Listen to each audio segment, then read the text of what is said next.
Mesdames, Messieurs, très chers amis de la Croix-Rouge, c'est avec un immense plaisir que je vous accueille ici ce soir dans ces magnifiques locaux de Tourbillon, dont M. Taponnier, dans 2 minutes, vous parlera plus longuement, que nous occupons depuis bientôt 1 année. Et puis, comme vous le verrez tout à l'heure aussi, on vous accueillera dans notre nouveau restaurant d'insertion, le Tourbillon, dont on a fait l'inauguration au mois d'avril de cette année et qui marche déjà extraordinairement bien. Je suis particulièrement heureux de constater que vous êtes très nombreux. Il y avait beaucoup plus d'inscrits, donc il y aura probablement plus de personnes qui viendront nous rejoindre tout à l'heure, puisqu'il y a près d'une centaine de personnes qui avaient annoncé leur présence à cette réunion ce soir. Et puis cette Assemblée générale, c'est pour moi aussi la première année, elle vient clore une première année de présidence, puisqu'il y a effectivement très précisément 1 an que cette Assemblée m'a élu à ce nouveau poste de président du comité de la Croix-Rouge genevoise. Et lorsque M. Pedrazzini, que je salue ici ce soir, m'a remis les clés de la maison, je les ai acceptées avec une certaine appréhension, parce que je ne savais pas non plus très précisément devant de quoi j'allais. Alors si certainement il y avait un petit peu d'appréhension, il y avait aussi énormément d'enthousiasme, puisque évidemment j'étais bien conscient de la valeur et de la réputation de cette magnifique organisation. Et puis il ne m'a pas fallu 1 an pour réaliser que cette réputation n'était pas infondée. Je me rappelle, dans la brève allocution que j'avais faite l'année passée, j'avais fait cette image je me voyais accrocher mon wagon à un train pour essayer de rentrer dans cette dynamique. Et j'imaginais un bon train helvétique, un intercity où tout roule fonctionnement bien, la ponctualité, l'efficacité, un train où tout roule. Et finalement, j'allais peut-être me trouver dans un wagon assez confortable à suivre la dynamique du train. Et en fait, je me suis rendu compte que je rentrais dans un train à très grande vitesse. Et ce n'est pas le TGV Paris-Genève, mais c'est vraiment le Shinkansen dans lequel on est rentré. C'est un train, pour rappel, c'est le train le plus rapide du monde, c'est ce TGV japonais. Et puis j'ai effectivement été immédiatement bluffé par la dynamique, la réactivité, l'efficacité de notre organisation et son pouvoir d'adaptation aux situations d'urgence. Cette dynamique fait probablement partie de l'ADN de la Croix-Rouge. Mais je crois qu'elle est aussi et surtout instillée par un esprit propre à notre association cantonale. Peut-être par la dynamique de l'équipe de direction, avec les directeurs finances, administration, directeurs des opérations, du développement stratégique. Et à sa tête, Madame Stéphanie Lambert, dont je dois absolument reconnaître l'énorme efficacité, l'interaction positive avec toutes les équipes. Et puis je la remercie très particulièrement de m'avoir permis et d'avoir ouvert pour moi toutes les portes de cet inconnu, d'avoir disséqué en quelque sorte, en termes médicaux, d'avoir disséqué pour moi cette organisation, de m'avoir montré les moindres détails, de m'avoir accompagné dans cette transition de présidence qu'elle a réussi à faire dans la douceur et l'efficacité. Qu'elle en soit ici infiniment remerciée. Dynamique aussi marquée par l'engagement responsable et hautement professionnel de toute l'équipe, des collaboratrices et collaborateurs qui œuvrent au quotidien au succès de sa mission et à son développement. Ma reconnaissance va aussi particulièrement à toutes celles et ceux qui travaillent un peu dans l'ombre, mais qui travaillent avec une efficacité redoutable sans rien demander en retour. Et je pense à ces près de 1350 bénévoles qui se sont motivés, qui se sont déplacés, qui se sont engagés au cours de cette année.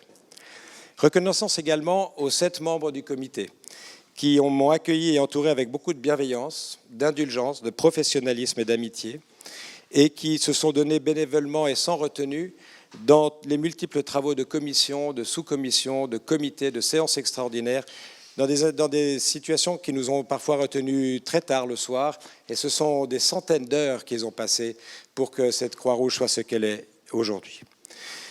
Je ne vais pas ouvrir une porte ouverte en vous disant que le monde est en crise, que les sociétés se fragilisent, c'est là une évidence.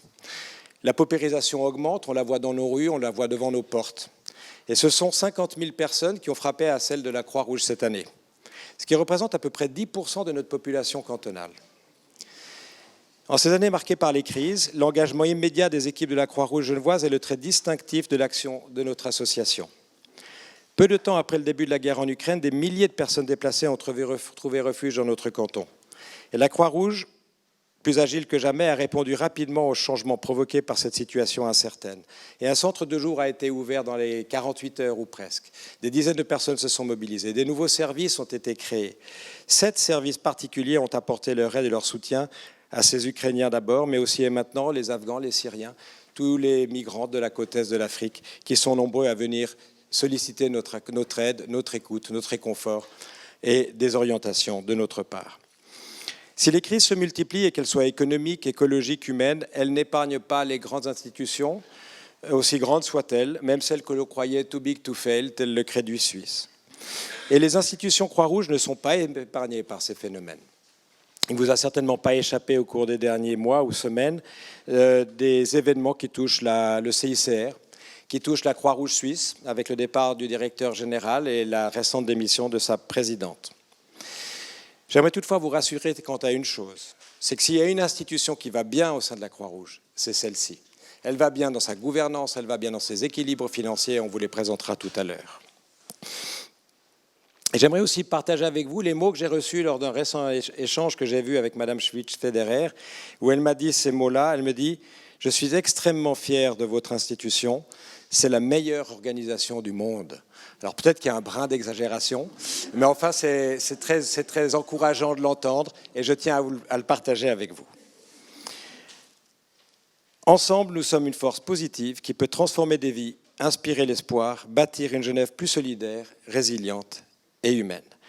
Et pour terminer, j'aimerais infiniment remercier tous nos membres, donateurs, qui nous ont témoigné leur fidélité et leur générosité jusque-là et qui sont la base de notre action. Sans eux, nous ne serions pas qui nous sommes et nous ne ferions pas ce que nous faisons. Je vous remercie de votre attention. Et j'aimerais profiter de la présence de M. Pedrazzini ici ce soir. Il n'est pas sur l'ordre du jour, mais les événements actuels nous ont poussés à modifier très légèrement. Je lui donne le micro pour 2 minutes et demie pour nous faire un très bref aperçu de la situation des événements au sein de la Croix-Rouge suisse. Merci, Mathieu. Merci beaucoup, Eric. Alors, mesdames, messieurs, bonsoir. Je suis heureux d'être là. Je suis heureux aussi de voir que la meilleure organisation du monde est en de très bonnes mains. On en est convaincus. Barbara Federer n'avait pas exagéré. On en est tous convaincus. Je lui avais dit d'écrire ça. Donc, je reviens de Berne. Ce que je peux dire en 2 minutes et demie, c'est ce que j'ai entendu de nos analystes financiers. La situation est stable. Donc, il faut se rassurer. Il y a des gens qui adorent se faire peur. Dans le cas actuel, c'est vrai qu'il y a une présidente qui a démissionné pour des raisons de santé. Ça peut arriver. Un directeur qui a été démissionné parce qu'on pensait que c'était la bonne décision à prendre. Ça peut arriver. Mais l'organisation fonctionne. Elle fonctionne bien. Nous n'avons pas des problèmes majeurs. Nous avons évidemment des problèmes de personnes, certaines personnes qui n'aiment pas voir que le train des CFF, qui est la Croix-Rouge suisse, devrait, selon certains, essayer de prendre la même vitesse que les trains des associations cantonales. Et ça, c'est le vrai problème de base. L'organisation suisse est une bonne organisation. À la Confédération, l'organisation centrale est comme une administration fédérale, et je suis prêt à prendre le pari que c'est probablement une des meilleures administrations fédérales à Berne. Mais le problème, c'est que c'est une administration fédérale, et nous, on souhaiterait la faire devenir quelque chose qui ressemble beaucoup plus à la Croix-Rouge genevoise, ou à la Croix-Rouge de Zurich, ou celle de Bâle, ou celle de Berne, ou celle du Tessin, parce que la Croix-Rouge genevoise a tracé une ligne qui est suivie par d'autres. Et ça, moi, je peux en témoigner. Je sais que la Croix-Rouge genevoise est un exemple qui est vu pas seulement par les romans, mais aussi par pas mal de Croix-Rouge cantonales qui essayent de s'inspirer pour avoir cette façon moderne et dynamique qui est en réalité une façon d'être par définition dans une situation de crise. On passe d'une crise à l'autre, et c'est ça la particularité de la Croix-Rouge. On n'est pas une administration qui est destinée à couvrir un besoin qui est défini une fois pour toutes et qu'on adapte en fonction des pyramides de l'âge. Les besoins évoluent d'un moment à l'autre, d'un jour à l'autre, et dans ce type d'organisation, la flexibilité est le mot clé nécessaire. Et la particularité que nous avons à la Croix-Rouge, c'est que cela fonctionne à partir du moment où il y a des employés très motivés, des bénévoles très motivés et dans cette organisation, c'est nécessaire l'enchaînement entre les deux. Voilà, c'est tout ce que je voulais vous dire. Il ne faut pas se faire peur, mais c'est vrai que nous avons eu une période difficile et c'est vrai qu'elle va continuer. Vous savez, le CICR doit se réinventer, repenser. La croissance n'est pas la réponse à tout. On pensait que c'était bien de le faire, maintenant on pense qu'on doit regarder d'une autre façon. La Croix-Rouge suisse aussi, mais la Croix-Rouge genevoise aussi, de demain, elle sera probablement différente de celle d'aujourd'hui. Et donc, il faut simplement se dire, il faut s'adapter au monde et avoir les idées claires sur les principes. Voilà. Merci beaucoup. Je cède la parole maintenant de nouveau à votre président. Et si j'ai fait une chose de bien pendant les années où j'ai resté là, c'est que j'ai été heureux de faire en sorte que quelqu'un puisse me succéder avec la même volonté de se mettre au service de la Croix-Rouge. C'est ça qui est très important. Merci Eric. Merci de tes bons mots. Et en fait, je vais céder la parole immédiatement à Monsieur Pierre-Yves Taponnier, qui est directeur de la Fondation immobilière pour le développement des entreprises sociales, FIDES, qui est la fondation qui gère ces magnifiques espaces tourbillons dans lesquels une dizaine d'associations à visée sociale sont regroupées. Merci beaucoup. Merci, Monsieur le Président, Madame la Directrice. Je vous remercie de me donner la parole, mais je suis assez frustré. Je suis frustré de devoir parler devant vous, parce que vous ne me donnez que 10 minutes. Et j'ai tellement de choses à vous raconter. Vous raconter sur tout ce qu'on a fait dans ces bâtiments, toutes les synergies qu'on a pu créer tous ensemble, toutes ces institutions. Mais vu que c'est 10 minutes, on ne va pas pouvoir les allonger parce que c'est assez agréable quand les temps de parole sont respectés. Vous me permettrez de galoper un petit peu et puis j'irai un petit peu plus lentement sur la dernière partie de ma présentation où véritablement on parle des synergies, des collaborations interinstitutions. Donc, je vais commencer par les missions de FIDES. Donc, les missions de FIDES, c'est effectivement... Pardon. Les missions de FIDES, c'est gérer ces deux immeubles. Mais avant de les gérer, on a dû les construire. Ce qui est intéressant, c'est qu'on a acheté le squelette de ces bâtiments. Donc, on a acheté les piliers ici, on a acheté les sols, puis on a acheté les plafonds. Puis à l'intérieur, on a dû construire. Donc, on avait le squelette et on a dû mettre la chair et les organes. Et chaque institution nous a dit ce dont elle avait besoin. J'ai besoin d'une chambre froide, j'ai besoin d'air comprimé, j'ai besoin d'un restaurant pour la Croix-Rouge, avec une cuisine. Et tout ça, on a pris leurs besoins, on les a mis dans des plans, et puis on a construit après pour accueillir toutes ces institutions sociales au sein de ces bâtiments. Mais j'ai oublié de vous dire que les 10 qui on était, je suis désolé, j'étais un peu vite, c'est le stress du temps. Je peux avoir plus de temps ? Monsieur est trop bon. Donc en fait, ça, c'est les 10 institutions sociales qui sont à l'espace tourbillon. C'est avec celles-ci qu'on va créer des synergies tous ensemble, construire des projets collaboratifs. Pourquoi ça change trop vite? Alors, gérer les immeubles, je vous l'ai fait, c'est bon. Voilà. Une des missions de FIDES, c'est mutualiser les services généraux. Il y en a une avant. Je me suis trompé, ça ne joue pas. Oui, bon, pas grave. Mutualiser les services généraux. Donc en fait, qu'est-ce que ça veut dire mutualiser les services généraux? Qu'est-ce qu'on peut mutualiser? En fait, on peut mutualiser tout, absolument tout, sauf le savoir-faire particulier. Typiquement, si on prend votre institution, on prend la Croix-Rouge, on peut mutualiser l'informatique, on peut mutualiser les comptabilités, mais on ne peut pas mutualiser votre savoir-faire, on ne peut pas mutualiser votre ADN, cette capacité à intervenir rapidement. La difficulté qu'on fait des mutualisations, c'est le stress des collaborateurs que ça génère, dès qu'on commence à parler de mutualisation. Le collaborateur, au moment où on va commencer à parler de mutualisation, il a peur pour sa place de travail. Il se dit, mais elle va devenir quoi? Si on mutualise, ça veut dire qu'on va faire des économies. Ces économies, ça va passer par des licenciements, par des prises de poste. Et ça fait peur. Et aussi la peur de la maîtrise. Je me souviens qu'on a commencé à parler de la mutualisation de l'informatique. Les informaticiens, ils avaient leur petit royaume au sein de leur institution. C'était les seuls maîtres. Puis quand on leur dit on va essayer de mutualiser tout ça, ça leur pose un certain nombre de problèmes. Ils étaient chefs de leur petit royaume. Maintenant, on dit, on va mutualiser ça et on va partager ces compétences. Et là, ça leur pose un certain nombre de problèmes. L'objectif de ces mutualisations, c'est effectivement des gains de productivité par le partage d'expérience. Mais c'est aussi la diminution des coûts d'exploitation. Et si on diminue les coûts d'exploitation d'une institution, ça donne plus de moyens à l'institution pour résoudre sa mission. Vous voyez le cercle vertueux qu'on essaie de faire. On diminue des coûts qui ne sont pas le cœur de métier de l'institution pour avoir plus de moyens pour sa mission. Je voulais revenir juste. Une des missions de FIDES, c'est d'encourager les collaborations interinstitutions.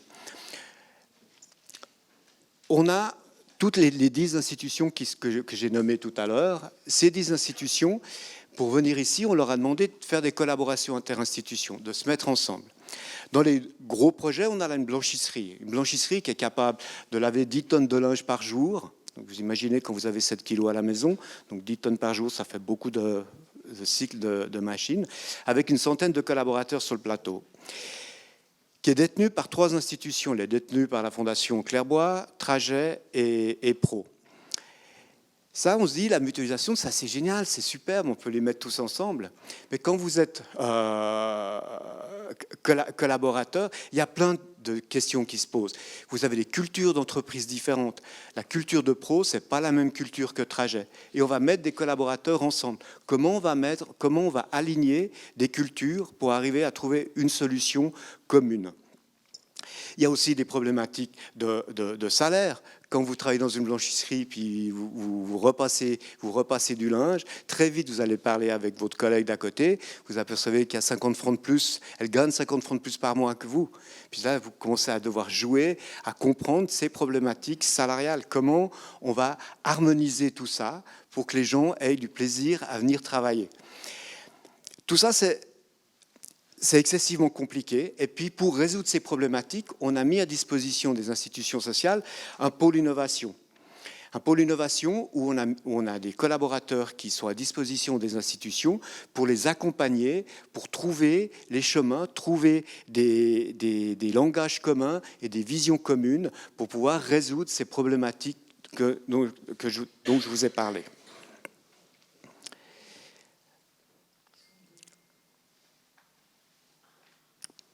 Le plus gros problème de ce projet, parce que il est assez compliqué, c'est de passer du je, moi, institution, avec mes prérogatives, mes besoins, mes obligations, et puis le nous collectif. Et comment on va trouver l'équilibre entre moi, directrice d'une institution, qui doit faire fonctionner mon institution et participer à des projets collectifs. Sa priorité, c'est de faire tourner son institution.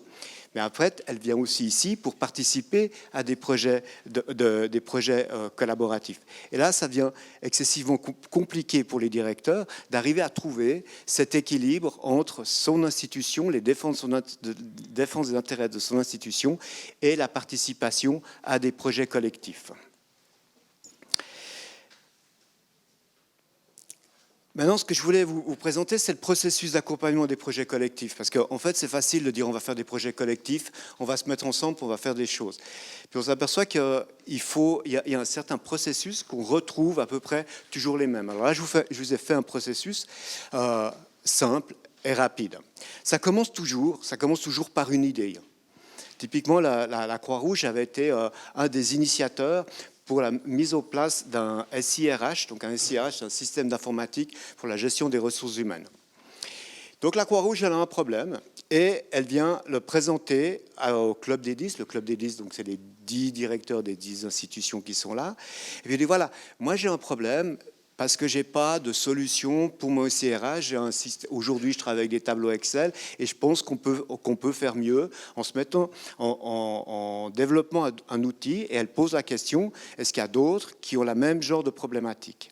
Il s'avère qu'il y en avait d'autres qui avaient cette même problématique. Donc ça, c'est présenté et validé par le Club des 10. Il y a un projet à faire autour du SIRH. Et là, une des conditions sine qua non pour les projets collectifs, c'est d'être au moins 2. C'est difficile de faire un projet collectif tout seul. Donc une des conditions sine qua non, c'est de faire ce devoir. Et là, elle s'avère qu'elle trouve d'autres institutions qui avaient les mêmes genres de problèmes, des institutions qui avaient déjà des outils excessivement performants, d'autres institutions qui gèrent leurs ressources humaines sur des tableaux Excel. Là, donc, le projet, il est validé. Donc après, ce qu'il faut faire, c'est trouver un chef de projet. Ce chef de projet peut être interne ou externe. En l'occurrence, là, on a trouvé un chef de projet externe qui a été faire le tour de toutes les institutions pour comprendre quels étaient leurs besoins, pour pouvoir construire, dans un premier temps, un appel d'offres qui va répondre aux besoins de tout le monde. Cet appel d'offres est envoyé à des soumissionnaires. Ces soumissionnaires répondent. Il y a des analyses qui sont faites et la sélection se fait avec l'ensemble des institutions. L'ensemble des institutions disent, ben voilà, le candidat C a amené la meilleure solution, celle qui répond le plus à nos besoins, et elle est choisie. Ça va, ça c'est facile. Puis après, il y a l'implémentation. Puis l'implémentation, c'est ce qui vont compliquer, parce que les 10 institutions, elles n'ont pas les mêmes vitesses de croisière. Il y a des grosses, il y a des petites, il y en a qui ont le besoin maintenant, aujourd'hui, il y en a d'autres qui savent que leur logiciel de SIRH, il faudra le renouveler dans 3 ans, donc ils n'ont pas les mêmes vitesses de croisière. Ce qui fait qu'on a autorisé, on voit ici, en fait autorisé, c'est pas une question d'autoriser, c'était le seul moyen de faire, de les laisser rentrer dans le projet par à-coup. Donc au moment où on a l'appel d'offres, on inscrit sur l'appel d'offres, le potentiel c'est tant de centaines de collaborateurs, mais les institutions vont venir tranquillement dans le temps choisir votre solution. C'est à peu près clair? Ouais. Pourquoi on fait des je vais terminer là. Pourquoi on fait des projets collectifs? En fait, on veut gagner en efficience. Donc l'institution, même si vous êtes la meilleure institution du monde, il y a un moment donné, il y a des gains d'efficience qui peuvent être faits. Ces gains d'efficience, ils sont faits, comme on l'a vu, d'une part par la qualité de la gestion de votre directrice, bien sûr, mais aussi par le partage d'expériences des uns et des autres. Donc, pour nous, gagner de l'efficience, c'est augmenter la qualité de l'accompagnement, et c'est également l'augmentation des compétences des collaborateurs, mais aussi des collaborateurs des institutions, mais aussi tous les bénéficiaires de nos collaborateurs. Et puis, bien entendu, aussi, c'est la diminution des coûts pour avoir des gains d'efficience. Tout ça, ça marche uniquement sur des bases volontaires. Et si les entreprises sociales sont... En fait, les entreprises sociales sont les acteurs principaux de la réussite des projets collectifs. Si elles ne veulent pas le faire, on ne peut pas réussir. Donc, la réussite de FIDES dans ce qu'elle est en train d'essayer d'implémenter dépend uniquement de la bonne volonté des locataires qui sont ici. Merci beaucoup pour votre attention.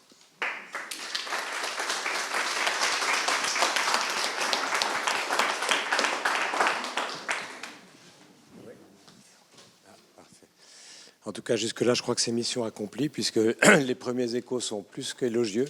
Donc la dynamique et la volonté sont là. Et maintenant, l'avenir prouvera si on est parti sur la bonne voie. Mais il n'y a pas de doute, je crois, de ce point de vue-là. On va passer maintenant à la partie officielle de cette Assemblée, avec en point 3 de l'ordre du jour l'approbation du procès-verbal de l'Assemblée générale ordinaire du 29 juin 2022, que vous avez bien sûr tous lu, et sur laquelle je vous demande s'il y a d'éventuels commentaires à apporter, remarques à faire. Si ce n'est pas le cas, on va l'approuver avec remerciement à son éditrice. Point 4, le rapport d'activité 2022 de la Croix-Rouge genevoise. Je vais laisser Madame Lambert vous faire sa présentation. Merci beaucoup.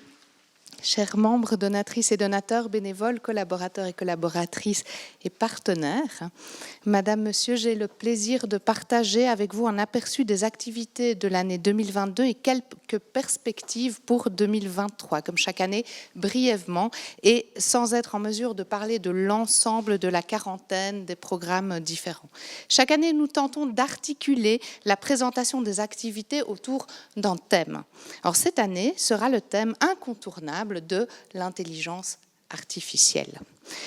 L'intelligence artificielle, une source d'opportunités, mais aussi une potentielle génératrice de nouvelles crises.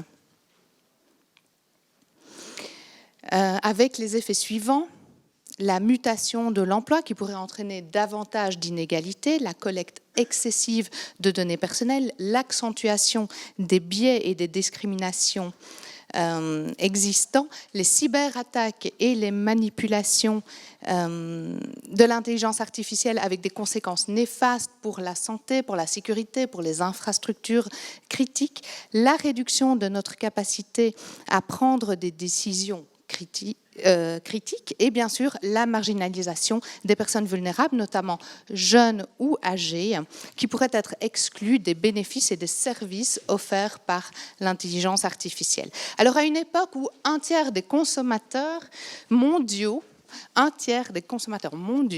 ont interagi avec des chatbots ou d'autres outils de l'intelligence artificielle et où l'agent conversationnel ChatGPT suscite des émois sans précédent, on ne peut pas ne pas évoquer cette disruption technologique majeure, même si en soi il s'agit uniquement, entre guillemets, d'une amélioration de modèles de langage qui agissent comme des perroquets dotés de programmes probabilistes boostés aux amphétamines. En bref, ChatGPT répète et agence ce qui existe déjà ailleurs. Cela dit, puisque ce programme est capable de rassembler les idées des humains et de les mettre en lien, je me suis demandé s'il serait capable de créer un logiciel informatique qui accomplisse la mission globale de la Croix-Rouge.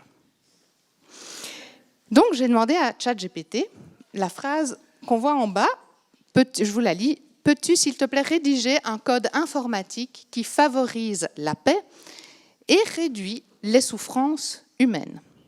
Alors, ChatGPT m'a proposé plusieurs solutions complémentaires. La première solution, tout d'abord, c'est un programme qui agit telle une plateforme de dialogue. On le voit ici, c'est, je crois, du FLAC.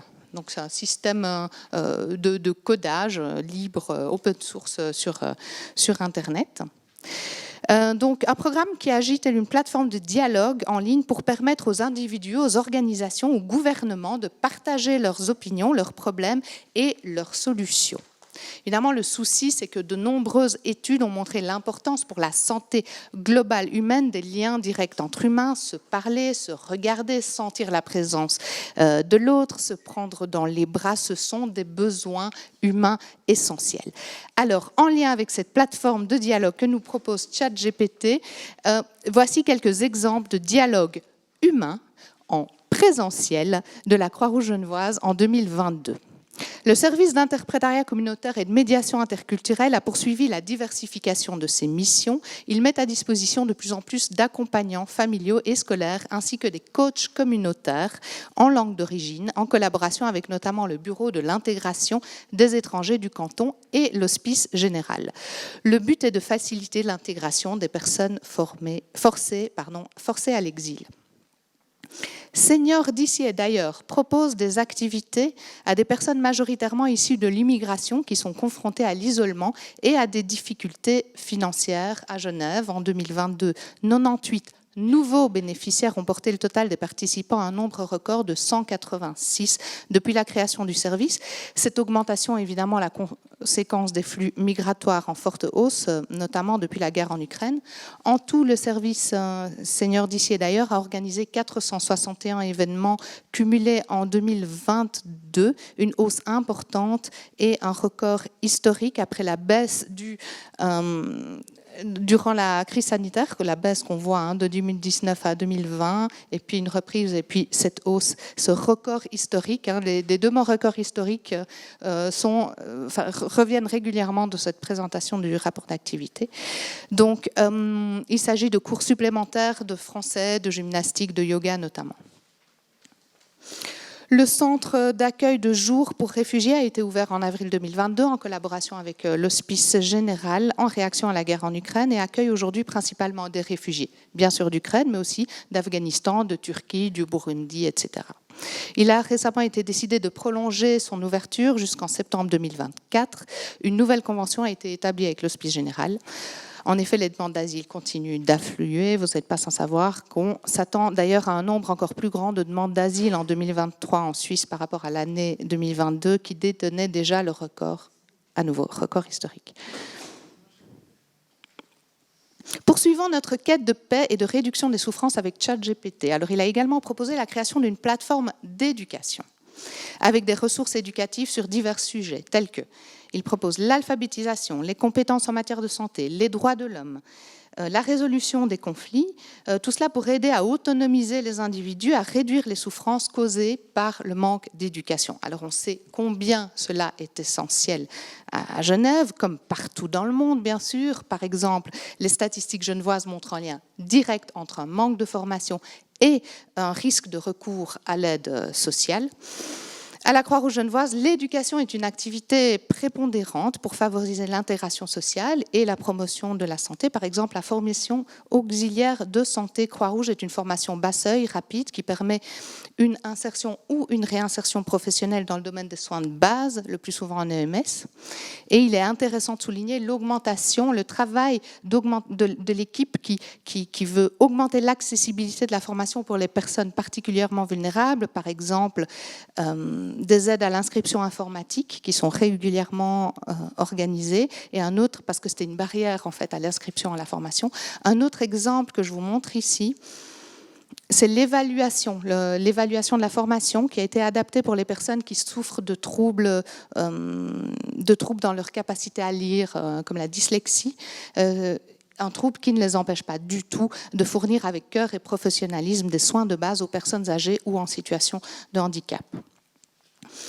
Relevons également les ateliers Tutti Fratelli organisés par la Croix-Rouge Jeunesse qui sensibilisent les enfants aux valeurs de coopération, de solidarité et d'impartialité.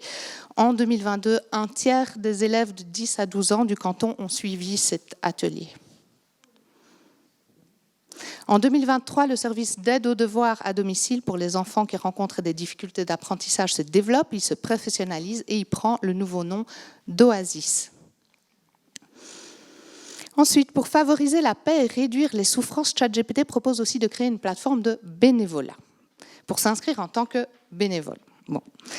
Alors évidemment, cette plateforme de bénévolat, je pense que beaucoup d'organisations en ont. La Croix-Rouge genevoise a cette plateforme d'inscription sur son site.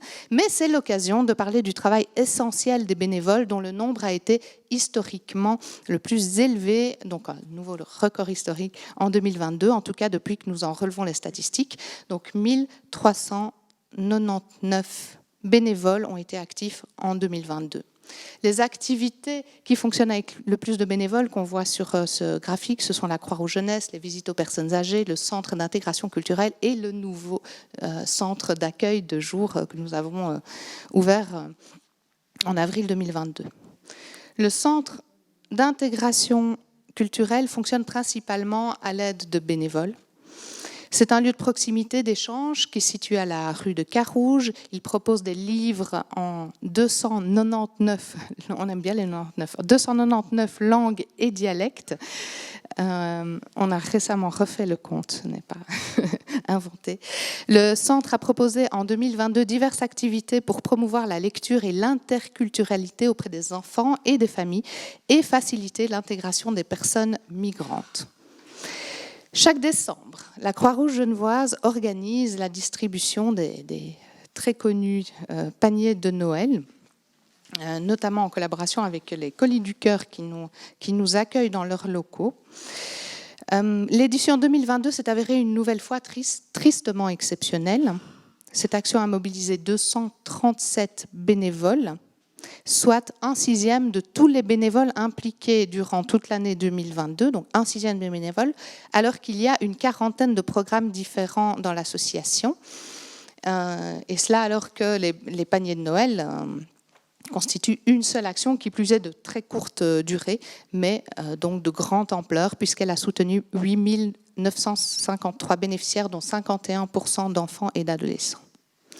Alors une perspective pour 2023, car de nombreux bénéficiaires du réseau de soins et d'accompagnement ont exprimé le besoin d'un service de transport bénévole pour personnes à mobilité réduite. Là, un projet pilote est en préparation et à bout touchant. Donc les bénévoles viennent d'être formés ces 2 dernières semaines. Grâce au soutien de la ville de Genève et d'un donateur privé, il permettra à prix modéré d'aider les personnes à mobilité réduite à se rendre aux rendez-vous médicaux, chez le coiffeur, des rendez-vous à des activités sociales, etc. ChatGPT propose aussi, et finalement, de créer un code informatique pour stocker, mettre à jour et afficher les résultats d'actions d'aide. Bien sûr, les chiffres sont importants, il est important de les suivre. Ils nous permettent de nous assurer que nous aidons bien les plus vulnérables. Ils nous permettent de suivre les évolutions, de planifier les ressources, notamment les besoins en financement, ce que nous faisons bien sûr régulièrement, comme dans toute organisation. Les responsables de service à la Croix-Rouge genevoise jouent là un rôle important. Par exemple, le service de garde d'enfants de la Croix-Rouge genevoise, le chaperon rouge, qui est une réponse d'urgence en cas de maladie d'un enfant ou quand le système habituel de garde fait momentanément défaut, par exemple quand les parents sont malades. Les gardes sont toutes professionnelles, elles sont formées, elles sont encadrées, elles interviennent à domicile ou à l'hôpital. En 2022, le service a effectué plus de 37 000 heures, un record historique depuis les 30 ans, parce que nous fêtons cette année les 30 ans du service Chaperon Rouge.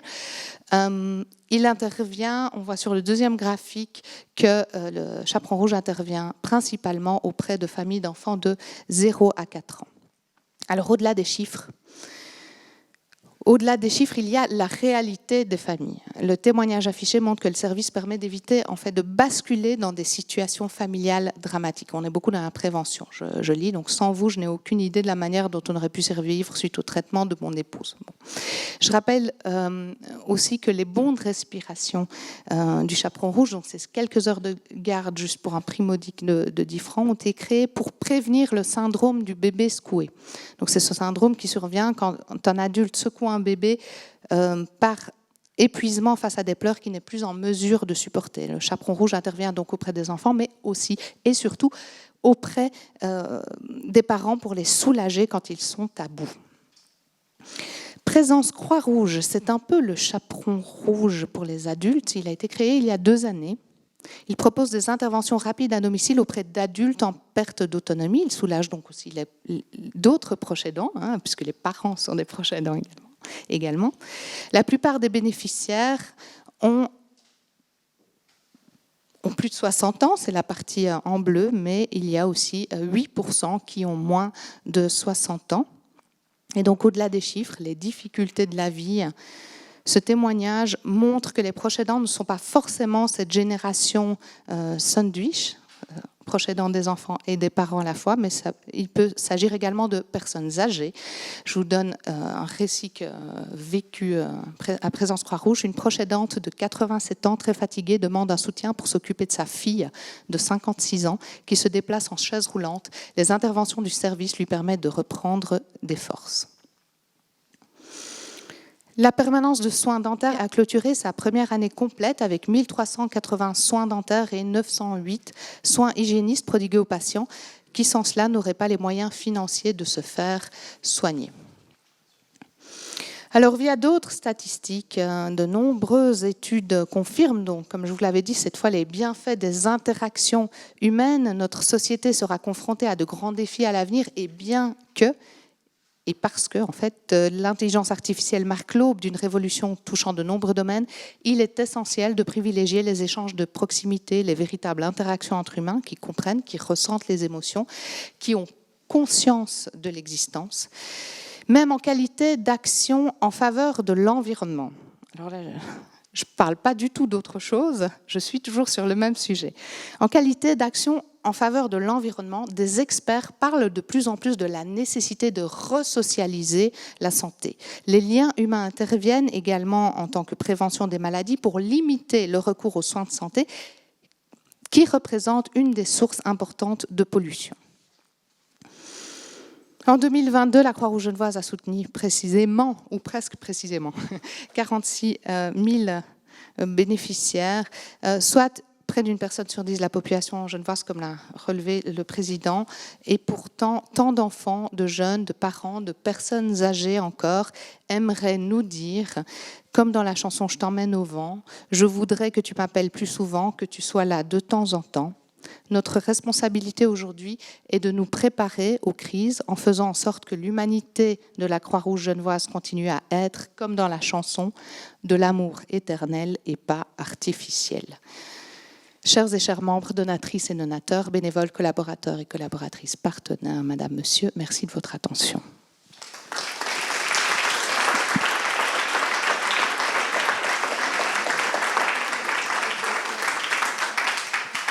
Quand je vous parlais du Shinkansen, c'est la preuve par l'exemple. On doit aussi à ce propos peut-être féliciter et remercier les directeurs des développements stratégiques et des opérations pour l'immense travail qu'ils ont fait dans la conduite et la gestion de ces projets et puis la mise en application des opérations que tu nous as montrées ici. On va passer maintenant au rapport de la trésorière et la présentation des comptes 2022. Pardon. Ah, pardon, elle ne figure pas dans l'ordre du jour. Alors, les arrivées 2022-2023, nous allons faire la connaissance tout à l'heure de Madame Mélodie Schenk, qui est chef cuisinière du restaurant Tourbillon, qui nous accueillera tout à l'heure, j'espère, avec un apéritif à la hauteur de ses talents, qui sont plus approuvés, puisqu'effectivement, cette table a ouvert en avril, et véritablement, c'est un franc succès.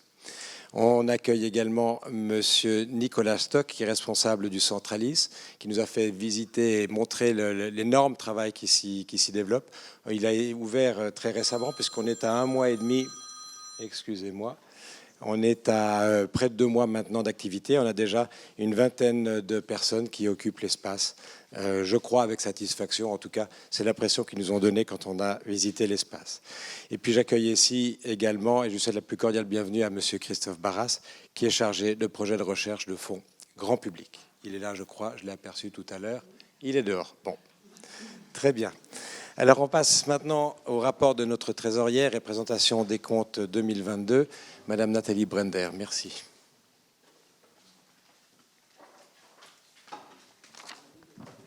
Merci. Bonsoir à toutes et à tous. Alors bien entendu, c'est maintenant la partie que vous attendiez avec impatience, la présentation des comptes. Avant de commencer, je tiens à remercier M. Arnaud Lévry, responsable des finances, et son équipe qui ont œuvré pour la préparation de ces comptes. Et c'est un énorme travail qui ne fait finalement que refléter toutes les activités présentées par Mme Lambert en chiffres. Mais effectivement, les deux vont de pair. Pour reprendre les mots du président, la Croix-Rouge va bien et ça se voit dans les comptes également que vous avez pu prendre à l'entrée. Et je vais vous en présenter voilà, des extraits choisis pour illustrer certaines choses. Alors, il faut faire abstraction de la période Covid, parce que sinon on voit les choses un petit peu différemment. Donc si on prend la situation hors Covid, qui était une situation exceptionnelle pour laquelle la Croix-Rouge genevoise a reçu aussi des aides exceptionnelles, on voit que les revenus et les charges de l'association ont connu une importante augmentation en 2022. Ça s'explique par des nouvelles activités, telles que celles présentées par Mme Lambert précédemment, le centre d'accueil de jour pour les réfugiés en provenance d'Ukraine, le restaurant Tourbillon, le Centralis, et évidemment aussi avec un surcroît d'activité au niveau de l'interprétariat communautaire, le service des activités textiles, et donc le budget de la Croix-Rouge 2022 était beaucoup plus élevé qu'avant la crise sanitaire. Donc on a 23 millions de francs et demi de revenus pour 20,8 millions de charges, avec un résultat final, je pense que c'est ça qui vous intéresse, de 300 000 francs, et entre deux, une attribution aux fonds affectés et aux fonds liés représentant 2 millions environ cette année.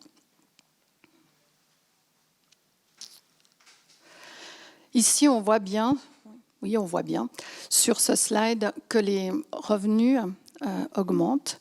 La hausse des revenus des activités est notable, de même que celle des dons. En particulier, l'année 2022 a vu un don exceptionnel à hauteur de, ou un legs plutôt exceptionnel à hauteur de 600 000 francs qui contribue pour une part importante à cette hausse. Et évidemment, la Croix-Rouge suisse qui a contribué aussi au financement des activités en lien avec la crise en Ukraine. L'évolution des charges, on voit qu'elle augmente aussi, mais c'est en ligne avec l'évolution des activités. Donc si on a plus d'activités, plus de revenus, en général, on a plus de charges pour pouvoir délivrer toutes ces activités. Les coûts salariaux représentent toujours environ 80% des charges de la Croix-Rouge. C'est normal, puisqu'il faut beaucoup de personnel pour délivrer toutes ces activités. Et aussi, évidemment, en lien avec les recrutements qui ont été effectués pour le Centralis et le restaurant. Sur ce slide, on voit la proportion des dépenses allouées aux activités, particulièrement élevée en 2020 et 2021 du fait de ces aides financières Covid. Et on voit maintenant qu'on a une stabilisation à près de 80%. Alors, 85%, pardon. Alors, c'est un très bon niveau, c'est au-dessus des niveaux antérieurs et de la moyenne pour des associations d'entraide en Suisse. Et enfin, l'évolution des fonds ou des réserves.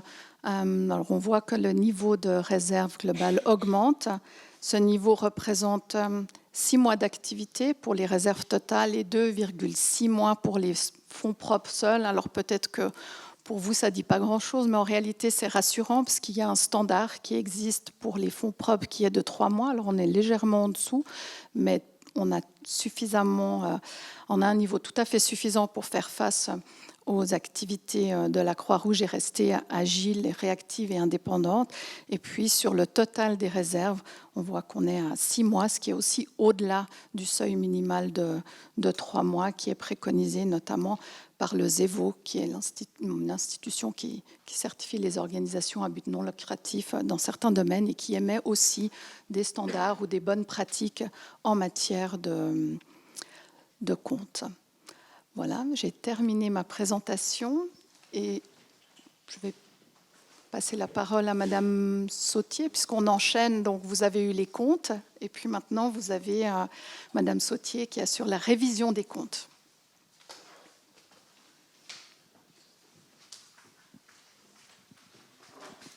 Merci. Bonsoir. Ma tâche ce soir, c'est de vous lire notre rapport de révision qui a été produit suite à l'audit des comptes. Je propose à tout le monde de ne pas faire une lecture exhaustive de ce rapport qui fait 3 pages et qui est un petit peu difficile à entendre. Et puis de faire un petit résumé et d'aller à l'essentiel sur nos conclusions et le résultat de nos travaux. Donc, nous avons effectué l'audit des comptes annuels de la Croix-Rouge genevoise, association cantonale de la Croix-Rouge, qui comprennent le bilan, le compte d'exploitation, le tableau de financement et le tableau de variation du capital pour l'exercice clos au 31 décembre 2022, ainsi que les annexes au compte. Le rapport de performance est aussi un élément des comptes annuels, néanmoins il n'est pas soumis au contrôle de l'organe de révision. La conclusion de nos travaux, c'est que selon notre appréciation, les comptes annuels pour cet exercice donnent une image fidèle du patrimoine, de la situation financière et des résultats, en accord avec les normes Suisse GAAP RPC, en particulier la norme RPC 21 qui s'applique aux organisations à but non lucratif, et sont conformes à la loi suisse et aux lois et directives cantonales. Donc ça signifie que c'est un rapport qui est standard, sans réserve ni remarque. Ensuite, nous décrivons un petit peu le contexte. Nous avons effectué notre audit conformément aux normes suisses d'audit des états financiers. Nous avons estimé que tous les éléments probants qui ont été recueillis sont suffisants et appropriés pour fonder notre opinion. Nous précisons que les informations qui sont incluses dans le rapport de gestion, à l'exception des comptes annuels, n'ont pas été soumises à audit. Nous rappelons les responsabilités de chacun, la responsabilité du comité, qui est l'établissement des comptes, notre responsabilité, qui est de les contrôler. Et puis enfin, nous confirmons l'existence d'un système de contrôle interne pour l'établissement de ces états financiers. Et le plus important, nous recommandons à l'Assemblée générale d'approuver les comptes qui lui sont soumis. Voilà. Merci infiniment, tant à Madame Brender qu'à vous, Madame. Merci. Est-ce que vous avez des remarques, commentaires ou oppositions à l'approbation de ces comptes? Si ce n'est pas le cas, ils sont approuvés. Merci. Est-ce que le comité vous propose également de procéder au renouvellement du mandat de l'organe de révision? Est-ce que vous donnez votre accord à ce renouvellement de mandat? Pas d'opposition. Je vous remercie. Nous allons maintenant procéder au point 9 de l'ordre du jour avec l'élection de nouveaux membres au sein du comité. Nous avons décidé au sein du comité de renforcer l'équipe, de l'enrichir afin de permettre son développement futur avec une nouvelle vision et une nouvelle dynamique. Nous avons procédé à de nombreuses évaluations de dossiers. Pas mal de temps a été passé par la commission de nomination et je remercie une fois de plus les membres de cette commission pour leur engagement et leur temps. Parmi les dossiers retenus, nous avons 2 propositions à vous soumettre ce soir. Tout d'abord, le dossier de Madame Yasmine Pradesimo, qui est ici présente et que je remercie de sa présence et dont je vais brièvement rappeler son cursus. Yasmine Pradesimo est quasiment biberonnée par la Croix-Rouge puisque depuis 1997, elle est dans le mouvement et elle a été une employée de très longue date donc du CICR. Elle a une expérience de près de 20 ans dans l'humanitaire. Elle est entrée au CICR, je l'ai dit, en 1997. Elle a effectué différentes missions sur le terrain, notamment en Afrique, au Moyen-Orient. Ensuite, elle a rejoint le siège à Genève dès 2008 en tant que conseillère politique du directeur des opérations, puis en tant que chef des opérations Afrique du Nord et de l'Ouest en 2012. Correct. Depuis mars 2016, elle est directrice de l'action sociale à l'Hospice Général, institution qui a le mandat de service social de l'État de Genève. Nous sommes extrêmement heureux que Mme Pradesimo ait accepté de rentrer au sein du comité, puisque je pense que ses perspectives et ses visions, son expérience de terrain nous seront extrêmement utiles. Et certainement, le rôle qu'elle joue aujourd'hui au sein de l'hospice sera également une aide énorme et considérable au développement de la Croix-Rouge genevoise. Je la remercie de sa candidature. Est-ce qu'il y a des oppositions à l'acceptation du dossier de Mme Pradesimo? Alors, je vous propose de l'acclamer pour lui souhaiter la plus cordiale bienvenue.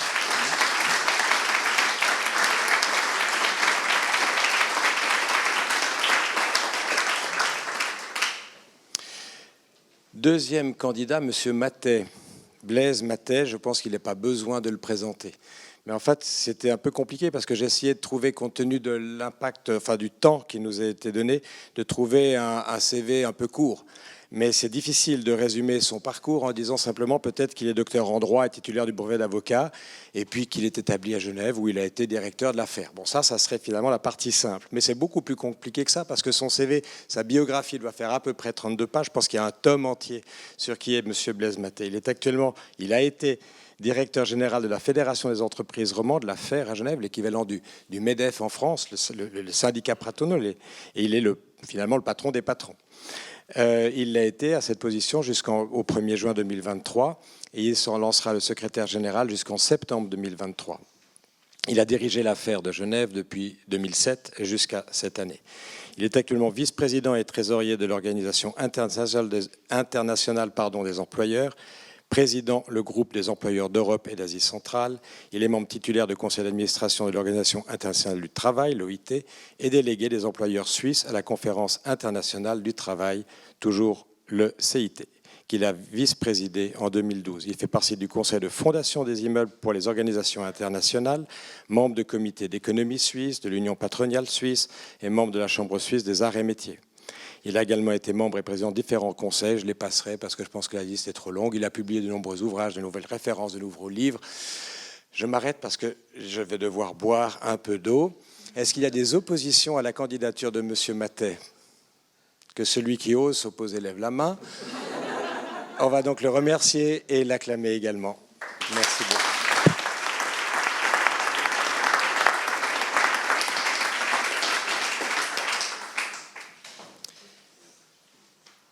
Je l'ai dit tout à l'heure, je vais peut-être commencer par Natacha.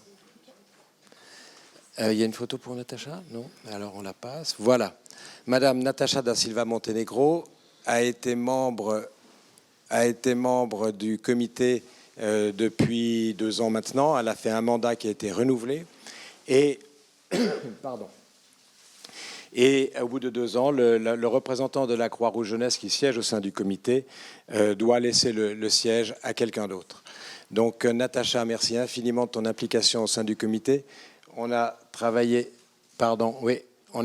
ensemble qu'une année, mais je dois dire qu'à titre personnel, j'ai infiniment apprécié ton input.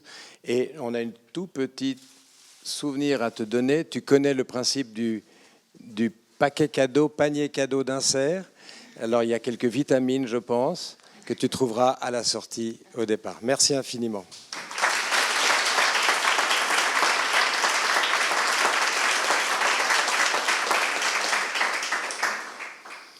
La Croix-Rouge Jeunesse a l'habitude d'être représentée au sein du comité par un représentant, et nous avons le plaisir de vous proposer la candidature de M.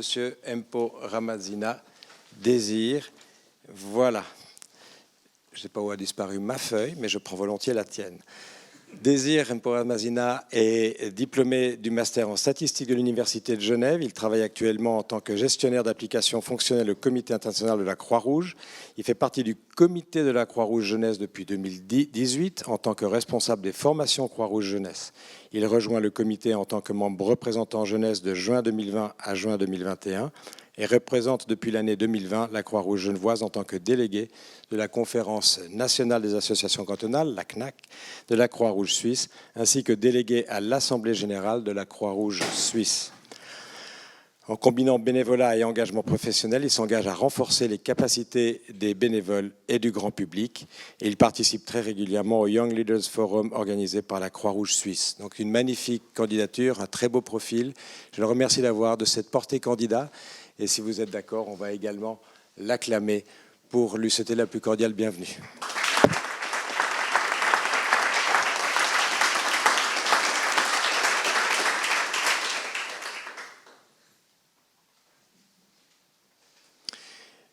Des propositions individuelles, des varias, on n'a pas reçu, je crois, d'informations relatives à ce point. Est-ce que quelqu'un a quelque chose à apporter, un commentaire, une remarque, des questions, un point de discussion?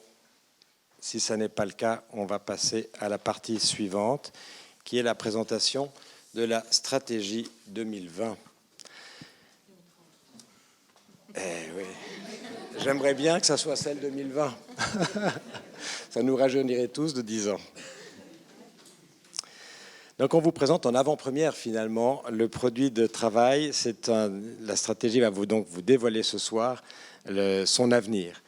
Cette stratégie a été élaborée par le comité dont on a parlé tout à l'heure, qui est un comité, je vous le rappelle, bénévole, et qui là non plus n'a pas ménagé son temps et son énergie dans toutes les discussions qui ont permis de tricoter, de détricoter, de construire, de refaire, de se poser des questions, de remettre en permanence le travail sur l'ouvrage. Cette stratégie a été élaborée par le comité, je l'ai dit, après consultation de plus de 1200 personnes, membres, bénéficiaires, bénévoles, donatrices, donateurs et collaborateurs du mouvement international de la Croix-Rouge et du Croissant-Rouge, du domaine associatif et des autorités publiques. Et on remercie chacun et chacune pour leur contribution.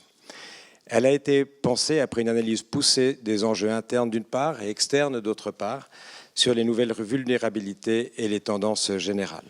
Elle se concentre sur les changements qui apportent les plus grandes transformations. Et il ne s'agit pas en fait de tout modifier, mais il s'agit de bâtir à partir de ce qui fonctionne déjà et de s'adapter aux évolutions des réalités diverses, en particulier des besoins des populations vulnérables. La stratégie est donc, se développe sur les points suivants. Tout d'abord, le rêve que nous partageons. Décrocher la Lune, c'est le rêve pour chacun. Ce rêve que nous partageons tous, c'est la vision. Ce que nous allons faire pour contribuer à atteindre cette vision, c'est la mission. Et finalement, comment allons-nous le faire? Eh bien, c'est le développement des orientations stratégiques. Alors tout d'abord, la vision. Dans la lignée du mouvement et le rôle de la Croix-Rouge genevoise est de réduire les souffrances, de promouvoir la solidarité, et ce sur son territoire et pour sa population. C'est pourquoi le rêve auquel nous aspirons est une Genève humaine et sans souffrance. Alors qu'allons-nous faire pour y contribuer? C'est la mission. Nous allons donc essayer de fournir une aide aux personnes en souffrance dans le canton de Genève et quand l'offre fait défaut, c'est-à-dire notamment l'offre principale, l'offre officielle de l'État, en faisant vivre les principes Croix-Rouge. Ça, c'est donc sa mission. Alors, quand l'offre fait défaut, là, on va vous présenter quelques exemples récents de la complémentarité de l'action Croix-Rouge à Genève. L'urgence sociale Alors quand le Covid arrive, il y a urgence parce que de nombreuses personnes perdent le travail, leurs revenus, et les faibles revenus qui ont perdu leur job et qui n'ont pas de contrat officiel vont devoir trouver un moyen de continuer à payer leur logement. Et c'est là que la Croix-Rouge est intervenue, en immédiatement mobilisant une quinzaine de personnes pour trouver les fonds nécessaires à permettre à toutes ces personnes en situation de difficultés financières et de précarité de maintenir leur logement. Au moment du Covid, il a fallu également participer à l'élaboration et au développement du programme de vaccination pour atteindre toutes les personnes qui n'étaient pas couvertes par l'assurance maladie. Et là, ce sont près de 7000 personnes qui, grâce à l'organisation et à la prise en charge de la Croix-Rouge, vont voir leur programme de vaccination mis en route, et ce, de manière, bien sûr, gratuite. La hausse des travailleurs pauvres, face au constat qu'il y a de plus en plus de travailleurs pauvres qui ne peuvent plus payer leurs soins dentaires, la directrice l'a évoqué tout à l'heure, nombre de ces personnes vont procéder à des renoncements aux soins de priorité. Pourtant, les soins dentaires devraient faire partie de la priorité, notamment pour l'alimentation, pour la présentation sociale, pour leur état de santé général. Et là, la permanence de santé dentaire est entrée en situation où on a déjà près de 500, tu l'as dit tout à l'heure, 500 personnes qui ont déjà frappé à la porte de la permanence de soins dentaires. L'épuisement des proches aidants, pour répondre à des demandes croissantes, de demandes de soutien des proches aidants qui vont vieillissant. Alors beaucoup de personnes vivent en couple, un des conjoints assiste l'autre dans son vieillissement, parfois sa maladie. Ces personnes s'épuisent rapidement et ont besoin à un moment également d'une pause, d'un moment de répit. Et c'est là que nous intervenons en leur donnant ponctuellement une assistance, une présence, voire une nuit de repos, en envoyant quelqu'un de nos services prendre le relais. L'arrivée massive des réfugiés, je l'ai dit, je ne vais pas me prolonger à nouveau sur cette situation. Voilà quelques exemples qui prouvent notre interaction avec celle de l'État et notre complémentarité à son activité. Alors pour arriver à cette situation, à développer toutes ces activités, on a décidé d'orienter notre stratégie sur 4 plans. Premièrement, l'orientation stratégique numéro 1 qui précise une fois de plus le domaine d'action et les cibles, les publics cibles. Et l'action,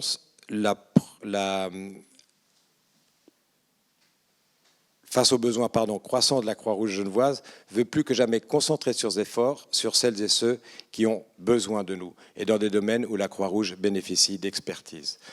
Donc, notre orientation stratégique numéro 1 sera une action centrée sur la protection de la santé, l'aide ponctuelle et l'intégration sociale pour les personnes isolées et marginalisées.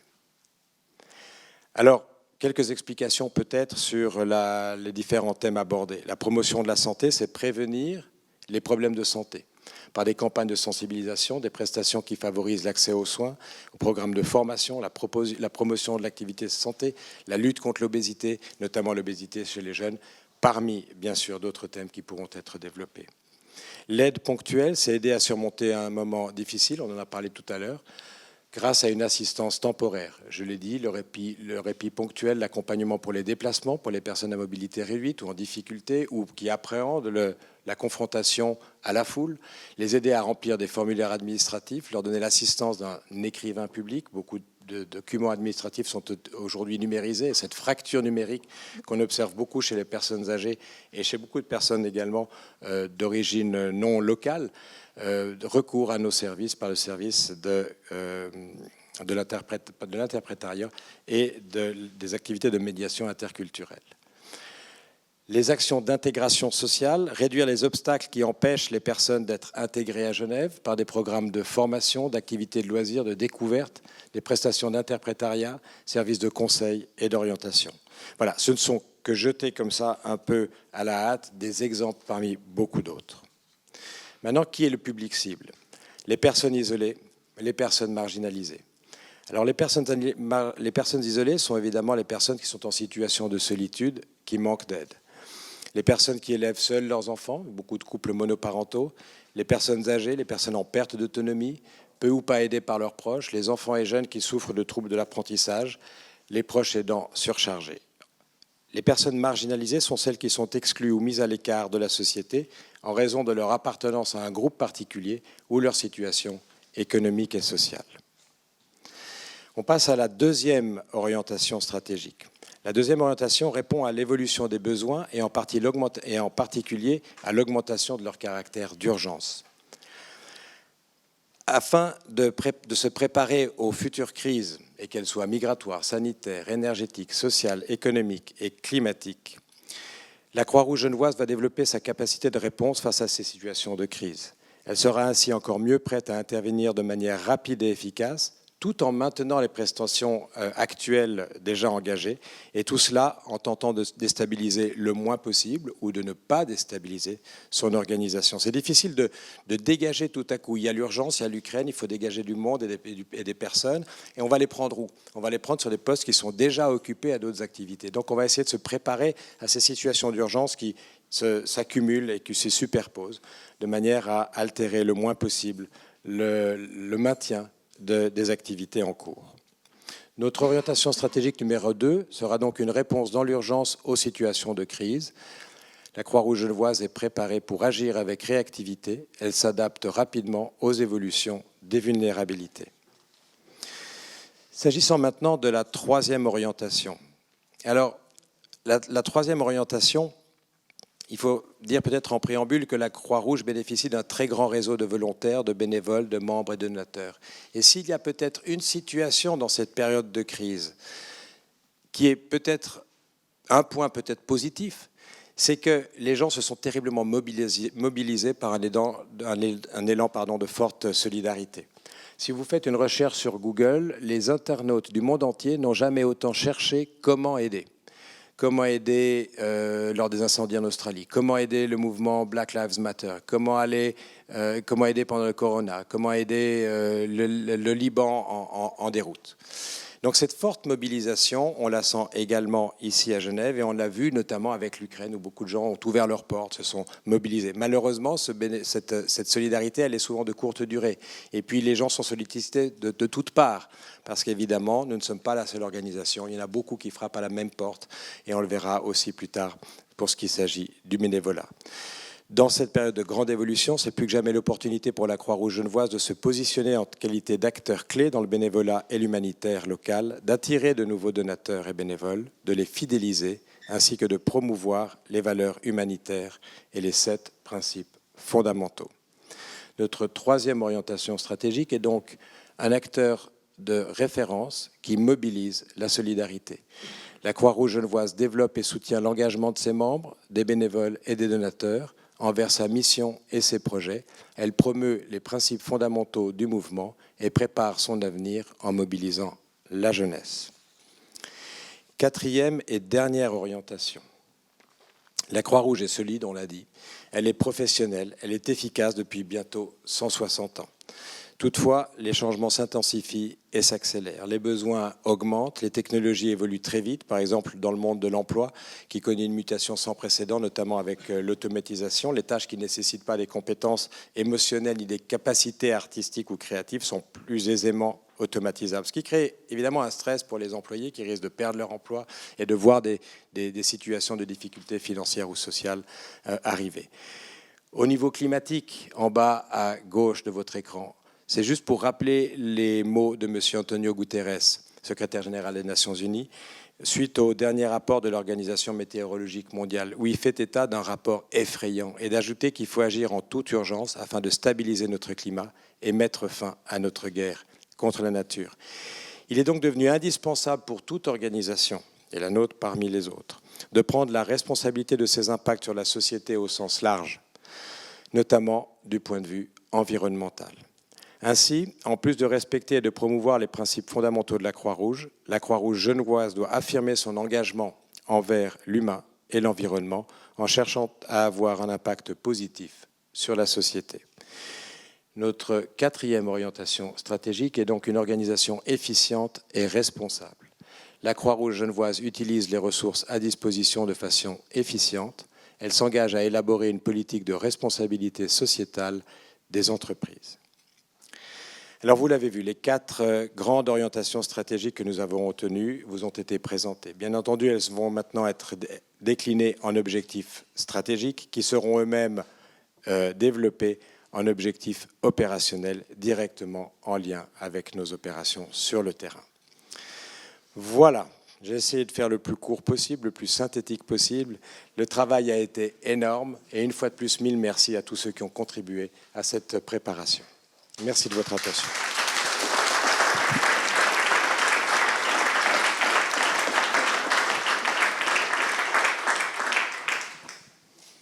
Je ne sais pas s'il y a d'autres divers, on l'a déjà abordé tout à l'heure, je ne crois pas. Si ça n'est pas le cas, je vais maintenant conclure cette séance en cédant la parole à Monsieur Christophe Giraud, qui est directeur général de l'Hospice Général, et qui va, je ne sais pas, nous parler de la situation de l'hospice en ce moment, au vu des changements, des paradigmes et de l'augmentation des besoins et du profil des bénéficiaires. Merci beaucoup.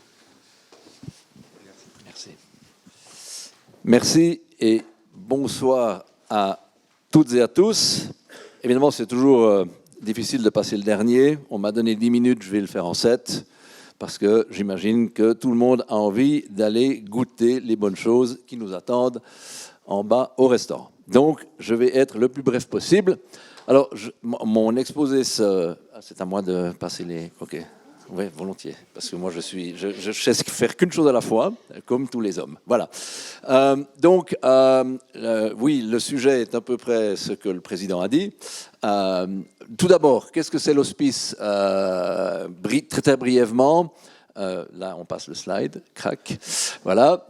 Donc, l'hospice, en chiffres, en réalité, c'est l'institution qui a un contrat de prestation avec l'État pour délivrer l'aide sociale, qui aujourd'hui représente à peu près 25 000 personnes, 15 000 dossiers, ce qui fait à peu près la population de la commune de Vernier, et puis qui accueille, loge et intègre les personnes qui arrivent en Suisse pour demander l'asile et sont attribuées au canton de Genève par la Confédération à raison de 6%, c'est-à-dire à hauteur de la population genevoise ramenée à la population suisse. Voilà. Pour les chiffres, je ne vais pas m'étaler plus avant. L'hospice a évidemment lui aussi une stratégie que je ne vais pas avoir l'outrecuidance de vous détailler. J'aimerais insister sur un des objectifs stratégiques en réseau et en partenariat. Puisque nous sommes, je suis ce soir devant la Croix-Rouge et que, évidemment, la Croix-Rouge est un partenaire très important pour l'hospice, mais j'y reviendrai plus tard. Voilà. Ça, c'est pour vous. Ce graphique illustre, en fait, il faut le regarder visuellement, il ne faut pas essayer de le déchiffrer, c'est pour illustrer ce qui s'est passé au cours des 10 dernières années en termes de nombre de bénéficiaires et de nombre de collaborateurs.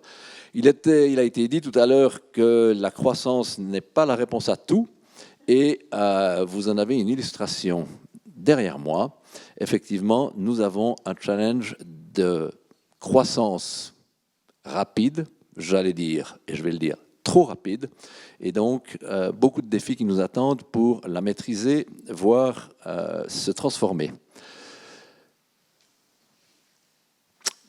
Les défis de l'aide sociale en 1 minute, c'est la nouvelle à venir.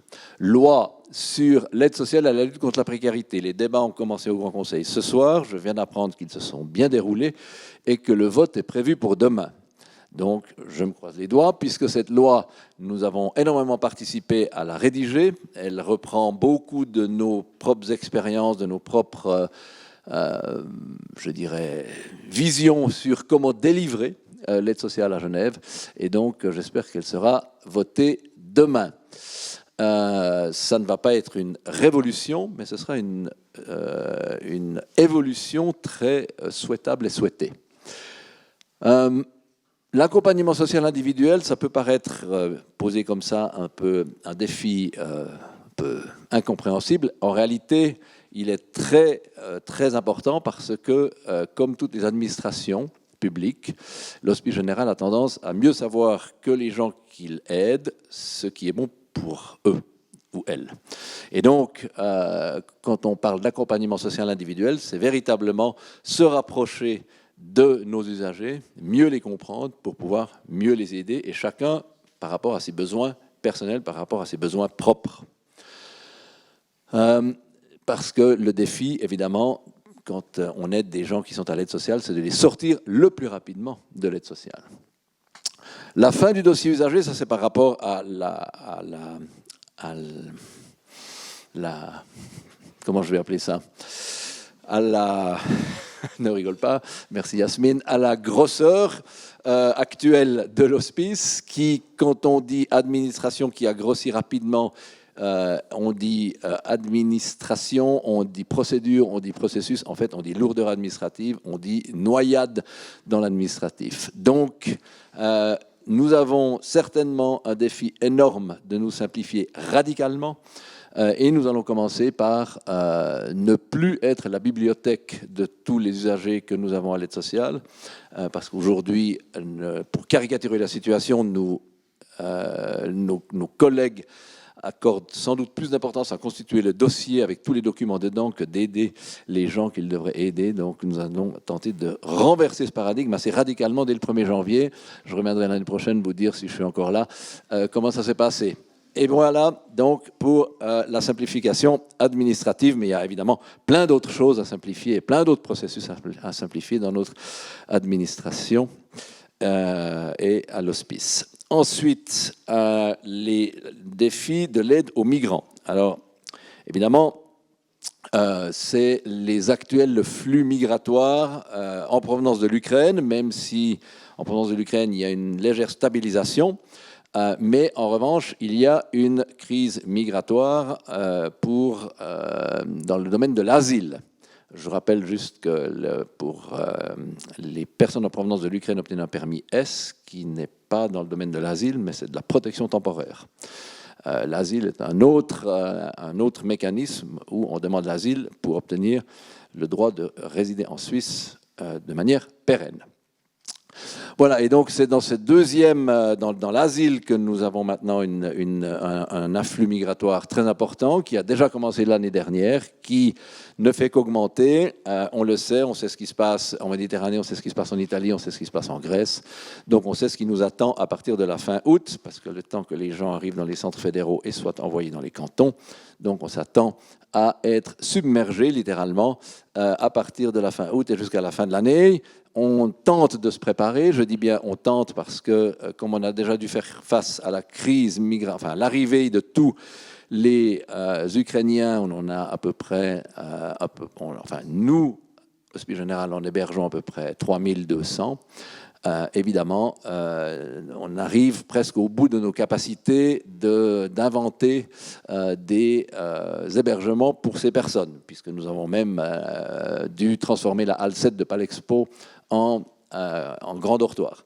Alors évidemment, Genève, qui est un canton qui a plein de possibilités d'hébergement, comme chacun le sait, évidemment, ça va nous poser un grand problème lorsque toutes ces personnes vont arriver en fin août. Et en gros, on prévoit qu'on tiendra jusqu'à la moitié d'octobre.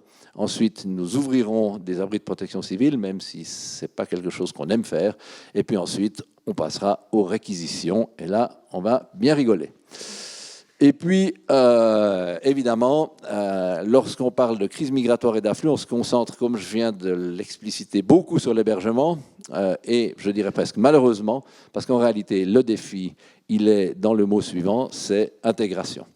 Et n'oublions pas que ces gens, notamment pour les personnes de l'asile, mais ça vaut évidemment bien aussi pour les Ukrainiens, en tout cas, le plus longtemps il reste, le plus longtemps le besoin de les intégrer existe, c'est de les insérer dans notre société et sur le marché du travail.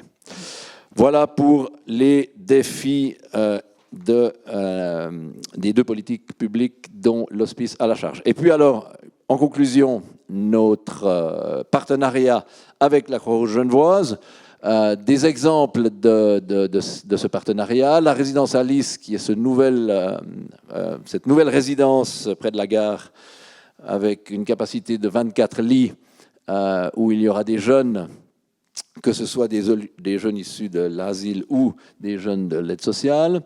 Le centre d'accueil diurne dont il a déjà été fait mention, donc je ne vais pas m'y étendre, mais en tout cas, il est toujours très bien fréquenté et donc il prouve effectivement bien son utilité. Les stages de formation en emploi, notamment auxiliaires de santé, ce sont des personnes, alors là notamment de l'aide sociale, qui sont placées dans des EMS en stage et qui suivent les cours d'auxiliaires de santé prodigués par la Croix-Rouge genevoise et qui ensuite, alors malheureusement pas tous, mais on a quand même un taux d'insertion de plus de 50% et trouvent donc des places dans les EMS dans lesquelles ils font des stages. Donc c'est une mesure qu'on aime beaucoup. Soutien aux devoirs, là également il y a eu mention, je ne vais pas y revenir, mais c'est évidemment primordial, notamment dans les centres d'hébergement collectif pour migrants, parce que les parents, souvent allophones, ont évidemment une peine folle à soutenir leurs enfants dans les devoirs. Et puis évidemment, l'interprétariat communautaire dont nous dépendons totalement pour communiquer, même si on a Google et plein de choses dans la main, ce n'est pas la même chose que d'avoir affaire à des interprètes professionnels. Voilà pour illustrer les partenariats entre l'Hospice Général et la Croix-Rouge genevoise. Et puis, sur ces belles paroles, je vais conclure, tenir mes 7 minutes et vous repasser le micro. Je ne sais pas à qui, à vous, Monsieur le Président. Merci infiniment.